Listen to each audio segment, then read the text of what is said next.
Fantasy playoffs, 1 week away. Hopefully your teams are in good position to get a bye or at least get into the playoffs. I'm Dustin, welcome to Fantasy Smack Talk. Hope you all had a great Turkey Day. Time to get down to business. 1 week to go. Let's talk about the must-adds in all leagues. First one, Michael Bush.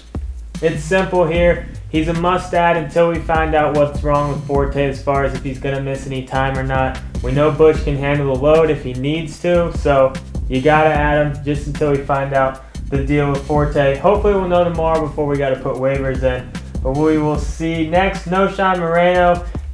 You know, you would really think that Mike Shanahan's still the coach out there with the move that they pulled on Sunday. All week it looks like Hillman's going to be the guy. Last minute they say Moreno's going to get the start.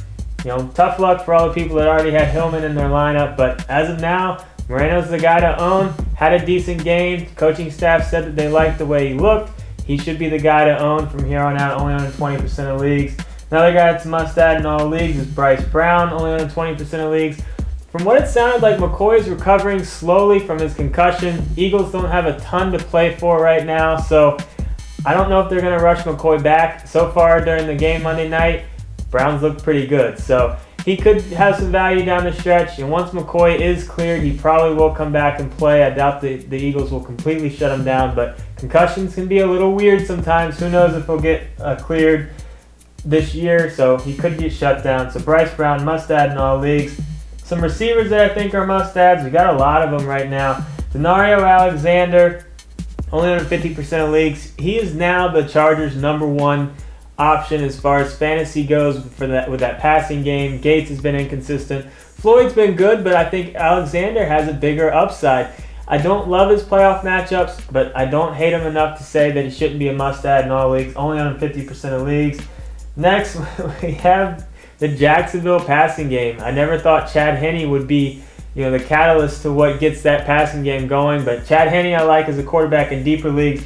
But Cecil Shorts and Justin Blackmon are must-adds in all leagues, I think. Shorts I'd probably give the slight upside in PPR leagues and Blackmon in standard leagues. They're both owned in 60% of leagues. They have a matchup against Buffalo week 13, so they could have some value for you there. Playoff matchups are just okay, but these guys have been playing great. Henny's been getting them involved. I think they're must-adds in all leagues. And then the other guy I want to talk about, Pierre Garçon, only on 55% of leagues. He's healthy. He's going to be a big part of that offense, and with RG3 able to get the ball down the field, this really helps Garçon, who can really burn it. So I think Garçon's a must-add in all leagues as well. Let's talk about some people that add in deeper leagues. David Wilson for the Giants. Andre Brown out for the year, broken leg. This is going to open the door for David Wilson to be a high upside handcuff to Bradshaw. Bradshaw does have some injury issues. He's been banged up. If you're looking for a guy just to stash on your bench that could potentially have big value if the starter goes down, David Wilson, a great guy to look at, only on 20% of leagues. And I got to talk about Beanie Wells. He's only on 50% of leagues. I think he's worth an add in deeper leagues, but don't go crazy over what he did week 12. He had 2 touchdowns, but he didn't look that great doing it. And here's the deal. His playoff matchups are terrible. Don't go picking him up and using a good waiver number on Beanie Wells unless you are really desperate for a running back, or you don't have that great of a waiver number, or if he clears waivers. I don't mind picking him up, but if you're not going to start him at all, or if there's really little chance of you starting him, don't use a waiver on him. Let someone else use their waiver on him. All right, one receiver for you to add in deeper leagues. We got Mohamed Sanu for the Bengals. He's kind of like their hybrid type receiver that a lot of teams are going with lately. You got Cobb, you got Percy Harvin, receivers that you just try to get in their hands and see what they can do. They get some carries out of the backfield. And Sanu's been getting a lot of red zone targets as well. So he's an interesting guy to look at in deeper leagues if you're looking for kind of a wild card guy that does have some upside. One tight end I want you to consider, and that's Dallas Clark, only owned in 20% of leagues. If you're one of those Antonio Gates owners that's just fed up with him and tired of giving him shots, Dallas Clark's worth a look. His playoff matchups are great. That Tampa Bay offense has been really playing well lately, and I think Dallas Clark could have a decent value down the stretch. A couple of quarterbacks in deeper leagues. I already talked about Chad Henne, but Colin Kaepernick, he's only on 40% of leagues. He's looked great. I do feel bad for Alex Smith. It's a terrible situation for him, but Kaepernick looks to be the real deal. He's going to add in those bonus points with his legs, so you got to love that. So I don't mind Kaepernick in deeper leagues.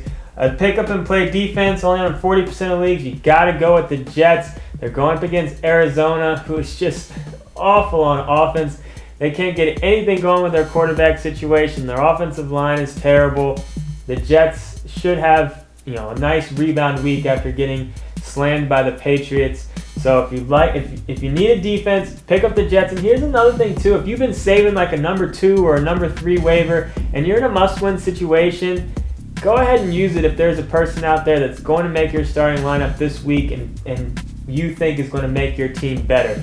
That waiver number isn't going to do you any good if you don't make the playoffs. Now, if you have the number 1, I'd probably still wait, but if you need a defense like the Jets or something like that, there's someone on the wire that can make your team better this week. Don't be too stingy with your waiver. You got to win. You got to get it in the playoffs. One individual defensive player for you, and that's a rookie linebacker for Seattle. It's Bobby Wagner. Only on 10% of leagues right now. Got off to kind of a slow start this year, but he's really come on as of late. I really like him moving forward. He's looked pretty good. So if you're looking for an IDP guy, I like Wagner for Seattle. This is just a portion of the list. To see the full list, get on the website, fantasysmacktalk.com. And if you got any questions, post them in the forums. Brent and I will be back later this week. And good luck with your matchups.